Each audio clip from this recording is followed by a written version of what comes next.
180 अंक तो चलना है। हिरण्यगर्भ वासी को असंग निर्विकार ब्रह्म रूप आत्मा का भान होवे है, ताम है कारण। जो हिरण्यगर्भ देश में चले जाता है ना उपासक। हाँ जी, यहाँ से चलेगा ना, 300 से चलेगा हमारे। कहाँ से? उत्तरायण मार्ग में। जी जी। उत्तरायण मार्ग से ब्रह्मलोक में गए को फिर इस संसार की अप्राप्ति और ज्ञान द्वारा मोक्ष की प्राप्ति। प्रश्न ये होता है कि जो उत्तरायण मार्ग से ब्रह्मलोक में चला गया उपासक, वो जब वहाँ ब्रह्मलोक प्रलय में जब उसका अंत हो जाएगा तो वो वापस नीचे आएगा या नहीं आएगा, ये प्रश्न है उत्तरायण मार्ग में। इसलिए महाराजा भीष्म पितामह जिन्होंने शरीर नहीं छोड़ा था, इसलिए नहीं छोड़ा था। भीष्म पितामह 9 दिन पड़े रहे ना सैया पर, क्यों नहीं छोड़ा था? कहते हम उत्तरायण में शरीर छोड़ेंगे। हाँ, उत्तरायण मार्ग से जाना था उन्होंने ब्रह्मलोक को, क्योंकि वो भी उपासक थे बहुत बड़े, इसलिए उन्होंने उस दिन उतने दिन अभी दक्षिणायन चल रहा था तो उन्होंने शरीर छोड़ा नहीं। वो कहते थे हम उत्तरायण जब होएगा तब शरीर छोड़ेंगे, तब जाएंगे ब्रह्मलोक को सीधा। तो यही बात यहाँ पर आ रही है। उत्तरायण मार्ग से ब्रह्मलोक में जो चला जाता है उसको फिर संसार की प्राप्ति नहीं होती, वापस नहीं आता वो। जब वहाँ ब्रह्मलोक की निवृत्ति होगी प्रलय काल में, तो वो हिरण्यगर्भ के साथ ही वो भी लीन हो जाएगा, ब्रह्म में मुक्त हो जाएगा। पूर्व कहा जो मार्ग है ताकू उत्तरायण मार्ग कहे हैं, और देव मार्ग भी उसी को कहते हैं। पीछे कहा ना भी अग्नि सूर्य आदि देवता लोक में होता हुआ जाता है, तो उसको देव मार्ग भी कहते हैं, उत्तरायण मार्ग भी कहते हैं। ता देव मार्ग तय ब्रह्म लोक में जो उपासक जावे है, तिनको फिर ही संसार नहीं होता, दोबारा वो संसार में जन्म नहीं लेता। किंतु ज्ञान होए के विदेह मुक्ति को प्राप्त होवे है, तब तक वो देह के सहित रहता है, सूक्ष्म शरीर वहाँ धारण करता है, लेकिन वहाँ जब प्रलय हो जाती है तो विदेह मुक्त हो जाता है। तहाँ ज्ञान के साधन जो गुरु उपदेश आदि हैं, तिनकी भी अपेक्षा नहीं। ज्ञान तो कहते तभी होगा जब गुरु सामने होगा, और ज्ञान के साधन इंद्रियादिक होंगे जहाँ, और जो विवेक वराग खट संपत्ति कहते हैं, वहाँ किसी साधन की जरूरत नहीं है, ज्ञान किसी गुरु की जरूरत नहीं है। उसको स्वयं ही जब प्रलय होती है तो ज्ञान हो जाता है। किंतु ब्रह्मलोक में गुरु उपदेश आदि साधन बिना ही ज्ञान होवे है। काहे थे? ब्रह्मलोक में तमोगुण रजोगुण का तो लेश भी नहीं है। आवरण कब होता है? जब तमोगुण होता, रजोगुण होता। वहाँ पर कहते केवल सतोगुण है, ना वहाँ रजोगुण है ना तमोगुण है, केवल सत्वगुण प्रधान वह लोक है। तो सत्वगुण में ज्ञान स्वयं ही हो जाता है। जब हमारे में सत्वगुण बढ़ जाएगा तो स्वयं हमारी वृत्ति अंतर्मुख करके ज्ञान प्रकाश हो जाएगा। अब भी यहाँ रहते हुए जितना सत्वगुण बढ़ता जाएगा उतना ही आपको शांति और ज्ञान प्राप्त होगा। तमोगुण नहीं जाते जड़ता आलस्य आदिक नहीं। तमोगुण उसके कारण क्या होता है? जड़ता वृत्ति बनती, आलस आती है, नींद आती है, प्रमाद होता, भूल जाता है। तमोगुण नहीं, इसलिए ऐ बड़े दोष नहीं है। रजोगुण नहीं जाते काम क्रोध आदिक, रजोगुण का कार्य जो विक्षेप है वो भी नहीं होता, वहाँ विक्षेप भी नहीं होता, माल भी नहीं है, विक्षेप भी नहीं है। केवल सत्वगुण है, जाते सत्वगुण का कार्य ज्ञान रूप प्रकाश तालोक में प्रधान है। वो ज्ञान प्रधान लोक है, वो सत्वगुण प्रधान है। सत्वगुण का कार्य क्या है? ज्ञान, इसलिए ज्ञान प्रधान लोक है। तो जब भी उस लोक की प्राप्ति मतलब निवृत्ति हुई, उसी समय ज्ञान होके विदेह मुक्त हो जाएगा। हिरण्यगर्भवासी को असंग निर्विकार ब्रह्म रूप आत्मा का भान होवे है। यही है ना भी ज्ञान। ज्ञान का मतलब क्या है कि वो अपने आप को असंग निर्विकार ब्रह्म स्वरूप मानता है। कैसे मानता? कहते कारण क्या है बता रहे हैं। ओंकार की ब्रह्म रूपता जो पूर्व उपासना करी है, उसने जहाँ रहते उपासना तो ओंकार की है ना, अहंग्रा उपासना। और उसके अंदर एक कामना थी कि मैं ब्रह्मलोक को जाऊं। इसी के कारण वो यहाँ मुक्त नहीं हुआ, उसको ब्रह्मलोक में जाना पड़ा। लेकिन उपासना तो उसने की है ना ब्रह्म की। तो तब ओंकार की मात्रा का अर्थ इस रीति से चिंतन किया है। यहाँ रहते उसने क्या किया? स्थूलोपाधि सहित विराट विश्व चेतन आकार का वाच्य है, जो पीछे बता के आए। ऐसा उसने यहाँ पर जब उपासना की तो ऐसा चिंतन किया है कि स्थूल उपाधि सहित जो विराट और विश्व है ना चेतना, वो क्या है, ओंकार की आकार का वाच्य है, आकार मात्रा का वाच्य है।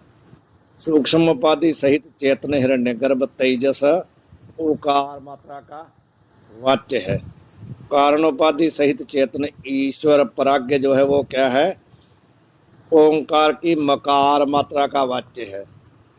ऐसा अर्थ जो पूर्व चिंतन किया है ताकि ब्रह्मलोक में स्मृति होवे है। उसने जहाँ पर जो चिंतन किया था ना, तो वहाँ पर जब प्रलय आती है तो उसको उसी चिंतन की स्मृति हो जाती है जो उसने पहले किया था। और सत्वगुण प्रभावत ऐसा विवेचन होवे है स्थूल उपाधि करके चेतन में विराटपना और विश्वपना प्रतीत होवे है। ऐसा उसको बोध हो जाता है कि चेतन में विश्व और विराटपना कैसे उत्पन्न होता है, कैसे प्रतीत होता है, स्थूल उपाधि करके। वैसे यथार्थ में चेतन में ना विराटपना है ना विश्वपना है, पर उपाधि करके, स्थूल उपाधि करके वो अपने आप को विराट मानता है, विश्व मानता है। समष्टि का अभिमानी मानता है स्थूल समष्टि का, और स्थूल व्यष्टि का अभिमानी मानता है उपाधि करके। स्थूल समष्टि की दृष्टि से विराटपना, स्थूल व्यष्टि की दृष्टि से विश्वपना है। और समष्टि व्यष्टि स्थूल की दृष्टि बिना विराट भाव और विश्व भाव प्रतीत होवे नहीं। जब ये उपाधि नहीं होगी तो ना ही उसमें विराटपना आएगा ना ही उसमें विश्वपना आएगा, किंतु चेतन मात्र ही प्रतीत होवे है, उपाधि रहित। तैसे सूक्ष्म उपाधि सहित हिरण्य गर्भ तेजस चेतन ओकार का वाच्य है। ये पीछे बता के आए। सूक्ष्म उपाधि सहित जो हिरण्य गर्भ तेज है ना, चेतन है, वो क्या है, ओंकार की ओकार मात्रा का वाच्य अर्थ है। कहाँ, समष्टि सूक्ष्म उपाधि की दृष्टि तय चेतन में हिरण्यगर्भता प्रतीत होवे है, और व्यष्टि सूक्ष्म उपाधि की दृष्टि तय तेजसता प्रतीत होवे है। सूक्ष्म उपाधि की दृष्टि बिना हिरण्यगर्भता और तेजसता प्रतीत होवे नहीं। उपाधि नहीं है तो कोई भेद नहीं है। तैसे मकार का वाच्य ईश्वर प्राज्ञ है, तहाँ समष्टि अज्ञानोपाधि की दृष्टि तय चैतन्य में ईश्वरता प्रतीत होवे है, और अध्यात्म व्यष्टि अज्ञानोपाधि की दृष्टि तय चेतन में प्राज्ञता प्रतीत होवे है। व्यष्टि अज्ञान उपाधि की दृष्टि तय चेतन में प्राज्ञता प्रतीत होवे, अज्ञान उपाधि की दृष्टि बिना ईश्वरता और प्राज्ञता प्रतीत होवे नहीं। तो अब तो कोई शंका किसी प्रकार की रहनी नहीं चाहिए। एकामाई जुगत व्यायी, उसमें किसी प्रकार की शंका ऐसा अर्थ पढ़ने के बाद नहीं रहनी चाहिए कि वहाँ जो लोग भेद बुद्धि से अर्थ करते हैं ना, कि ओ वेखे ना नजर ना आवे बहुत हो विडान, वो अर्थ वहाँ है ही नहीं है। कभी भी वो अर्थ नहीं है। जिसने ये पढ़ा होगा वो ऐसा अर्थ कभी नहीं करेगा कि ब्रह्मा विष्णु में है जो है उनको वो देखता है लेकिन इनको नज़र नहीं आता, ऐसा कभी भी नहीं कहेगा जिसने ये अर्थ पढ़ लिया। वहाँ भेद वास्तविक है ही नहीं, उपाधिकृत भेद है। अभी बता के आए हैं कि ईश्वर ही 3 स्वरूपों में विभक्त हुआ प्रतीत होता है, ब्रह्मा विष्णु महेश। वहाँ भी यही बात है। एक जो माई का अर्थ वहाँ ईश्वर है, जो माई सहित है, शक्ति सहित जो ईश्वर है वो क्या है, जुगत व्यायी। जब वो माया सबल हुआ तो क्या है, 3 चेले प्रवाण, 3 रूपों में विभक्त हो गया, एक संसारी, एक भंडारी, एक लाए दीवान। वहाँ यही अर्थ है। जिसने जहाँ समझ लिया वो उसका अर्थ वैसा करेगा नहीं जैसा लिखा मिलता है टीकों में, ऐसा नहीं करेगा वो। यदि ऐसा अर्थ पढ़ना हो तो पंडित तारा सिंह महाराज को पढ़ो, फिर पता चलेगा। ये बड़ा अर्थ पंडित तारा सिंह ने किया है उसका, उस पौड़ी का, और कोई नहीं कर सकता।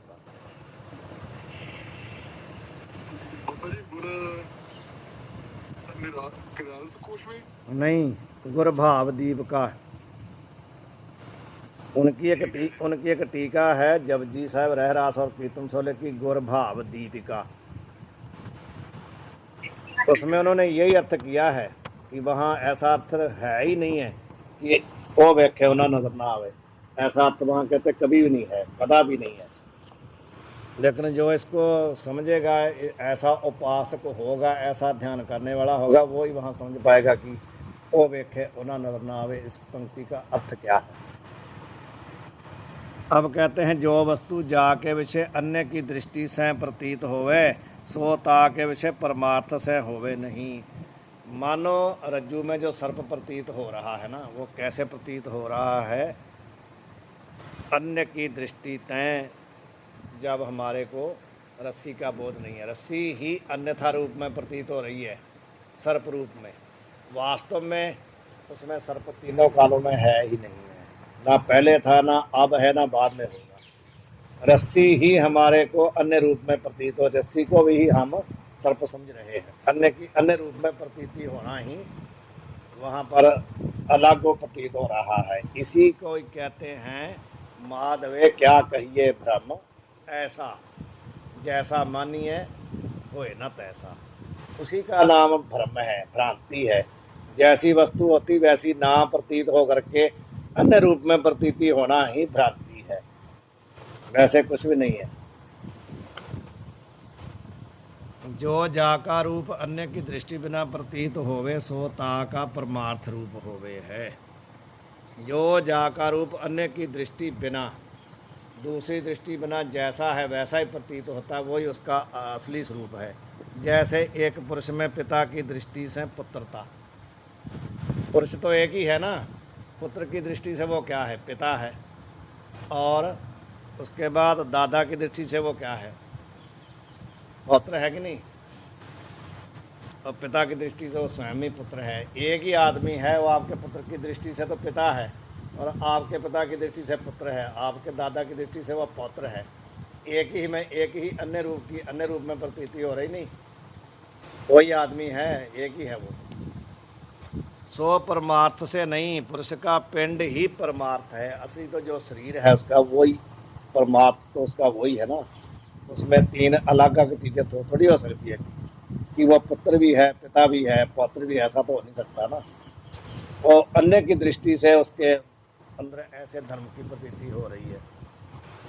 तैसे स्थूल सूक्ष्म कारण उपाधि की दृष्टि तय जो विराट विश्वादिक रूप भान होवे हैं सो मिथ्या हैं। चेतन मात्र ही सत्य है, वहाँ पर उपाधिकृत ही भेद है, वास्तव अभेद है।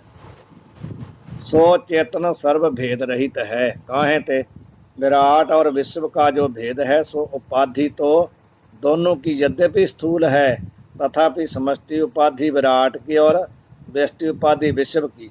सो समष्टि व्यष्टि उपाधि तिनका भेद है, यहाँ ते स्वरूप तय भेद नहीं। तैसे तेजस का हिरण्यगर्भ तय भेद भी समष्टि व्यष्टि उपाधि तय है, स्वरूप तय नहीं। तैसे ईश्वर तय प्राज्ञ का भेद भी समष्टि व्यष्टि उपाधि के भेदते है, स्वरूप तय नहीं। तैसे प्राज्ञ का ईश्वर तय अभेद है और तेजस का हिरण्यगर्भ तय अभेद है, तथा विश्व का विराट तय अभेद है।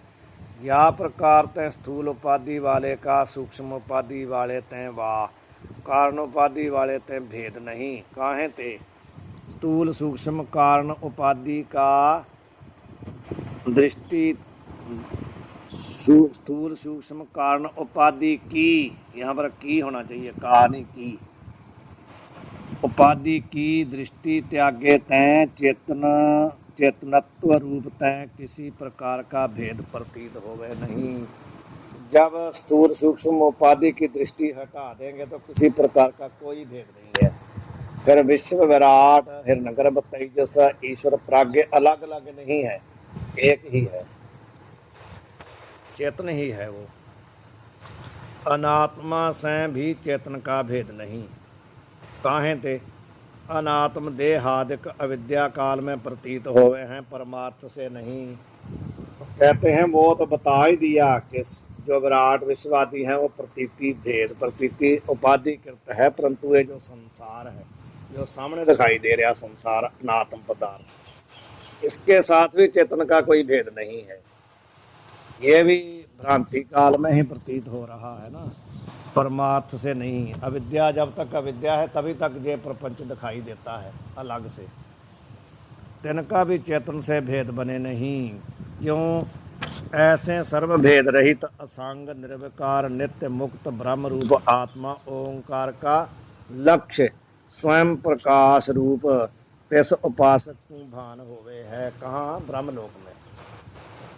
ताते हिरण्यगर्भ लोकवासी को संसार होवे नहीं, दोबारा वो संसार में नहीं आता है। नहीं का नीचे टिप्पणी में अर्थ लिखा है, ज्ञान द्वारा मोक्ष रूप फल होवे है। उसको ज्ञान हो जाता है ब्रह्मलोक में। जब ब्रह्मलोक की निवृत्ति होती है, उसका संहार होता है ना प्रलय काल में, तो उपासक को वहाँ पर ऐसा ज्ञान हो जाता है कि वास्तव में कोई भेद नहीं है, अभेद है, मैं ही ब्रह्म हूँ, मेरे से अलग इतर कुछ है ही नहीं, ऐसा तो बोध हो जाता है। ऐसा महाराज बोध उसको जाके होता है। ब्रह्मलोक में उसको होता है जिसके अंदर यहाँ पर उपासना करते समय कामना थी कि मैं ब्रह्मलोक को जाऊँ। जिसके अंदर कामना नहीं तो वो तो यहीं मुक्त हो गया, लेकिन जो कामना सही था वो ब्रह्मलोक, जब तक ब्रह्मलोक पुरी रहेगी तब तक वो रहेगा। जब उस पुरी का अंत होगा तो उस समय उसको ऐसा बोध हो जाएगा पूर्व उपासना के प्रभाव से, तो फिर वो वहाँ जब ब्रह्मलोक की निवृत्ति हुई, अंत हुआ, तो साथ ही हिरण्यगर्भ के साथ वही मुक्त हो जाएगा। यानी वो हिरण्यगर्भ में लीन हो जाएगा, हिरण्यगर्भ अपने स्वरूप में लीन हो जाएगा बस। तो लीन हो जाएगा वैसे जैसे लय। हाँ, लय चिंतन की बात ही बता रहे हैं। आगे चलें। ओमकार और महावाक्य के अर्थ की एकता, देखो कितना सुंदर लय चिंतन बताते आ रहे हैं। पहले तो शुरू में, यदि शुरू से फिर एक बार सिंहावलोकन कहते हैं। सिंहावलोकन, सिंहावलोकन का मतलब पता क्या होता है? जब शेर चलता है ना, शेर जब निकलता है आगे को चलता है, तो हम लोग तो जब चलते हैं तो हम सामने देखते हैं या साइड में, दोनों जगह देखते हैं भी कोई आता जाता तो नहीं है। लेकिन शेर का ऐसा स्वभाव है कि वो सामने देखता है, साइड में देखता है, पीछे मुड़ के भी देखता है, पीछे से तो नहीं कि आ रहा किते, इतना सावधान है वो।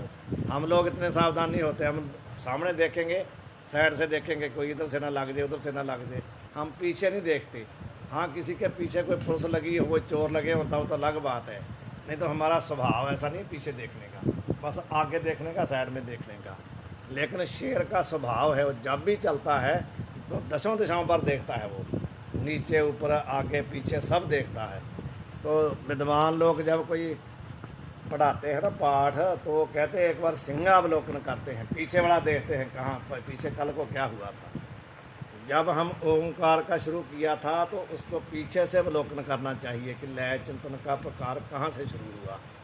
शुरू में पहले कहा था कि जितने संसार के नाम हैं उनका प्रतीक क्या है? ओंकार। सभी नाम का प्रतीक है ओंकार। तो ओंकार क्या है? ब्रह्म स्वरूप है।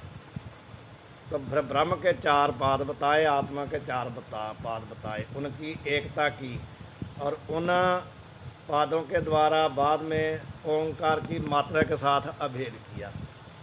अब बता रहे हैं कि ओंकार की महावाक्य के अर्थ के साथ एकता कैसे होगी। महावाक्य का जो अर्थ है, लक्ष्य अर्थ, उसके साथ एकता कैसे होगी। ये पूरा प्रकरण ही वहाँ पर चल रहा है, पंचम रुत में वही चल रहा है जो ये चल रहा है, कोई फर्क नहीं है। जो इसको लगा लेगा उसको वो प्रकरण लग जाएगा। उसमें भी जो पंचमी रुत है उसमें सबसे जो सूक्ष्म है ना प्रकरण, वही है जो अध्याय चल रहा है, अज्ञान वाला, 15 प्रश्न वाला। और कोई इतना सूक्ष्म नहीं है वहाँ पर, वो वही नहीं समझ आता किसी को। लेकिन ये वाला देखो, ऐसी भगवान की कृपा हुई तो एक ही अर्थ दोनों जगह चल रहा है। यद्यपि महावाक्य के विवेक बिना ज्ञान होवे नहीं, तथापि ओंकार का विवेक ही महावाक्य का विवेक है। जब तक महावाक्य का लक्ष्य अर्थ समझ में नहीं आता, एकता नहीं होती, विवेक नहीं होता। तो कहते हैं जहाँ पर ओंकार का विवेक ही महावाक्य का विवेक है। ओंकार का अर्थ समझ में आ गया तो महावाक्य का अर्थ भी समझ में आ जाएगा। अब बता रहे स्थूल उपाधि सहित चेतना आकार का वाच्य है। स्थूल उपाधि को त्याग के चेतन मात्र आकार का लक्ष्य है।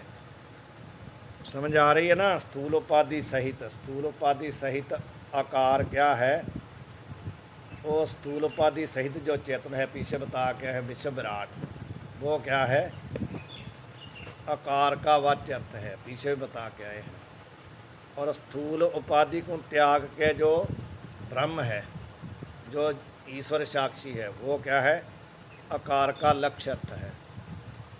तैसे ही सूक्ष्म उपाधि सहित चेतन कौन है, हिरण्यगर्भ तेजस, वो क्या है, ऊकार का वाच्य अर्थ है। सूक्ष्म उपाधि को त्याग के, व्यष्टि समष्टि उपाधि को छोड़ के चेतन मात्र क्या है, ऊकार का लक्ष्य है। कारणोपाधि सहित चेतन कौन, ईश्वर और प्राज्ञ, वो क्या है, मकार का वाच्य अर्थ है। तो व्यष्टि समष्टि अज्ञान रूप उपाधि को त्याग दो तो चेतन मात्र क्या है, मकार का लक्ष्य है। इस रीति से उपाधि सहित विश्ववादी आकार आदि मात्रा का वाच्य है। उपाधि रहित चेतन सर्व मात्राओं के लक्ष्य हैं। तैसे नाम रूप सकल उपाधि सहित चेतन ओंकार वर्ण का क्या है, वाच्य है। तैसे जैसे ऊपर बता के आए हैं उसी प्रकार नाम रूप सकल उपाधि सहित जो चेतन है वो क्या है, ओंकार वर्ण का वाच्य है। नाम रूप सकल उपाधि रहित चेतन ओंकार वर्ण का लक्ष्य है। ऐसे ओंकार का और महावाक्य का अर्थ एक ही है। यहाँ ते ओंकार के विवेक में अद्वैत ज्ञान होवे है। ये छोड़ दें कि कर दें, यहाँ छोड़ दें, ये कल को कर लेंगे, नहीं समझ में आएगा सारा। ठीक है, मैं ठीक है बाबा जी। टिप्पणी में कल को पढ़ेंगे, अभी कल को पढ़ेंगे। वाहिगुरु जी। हुण चलेगी बाबे संध्या।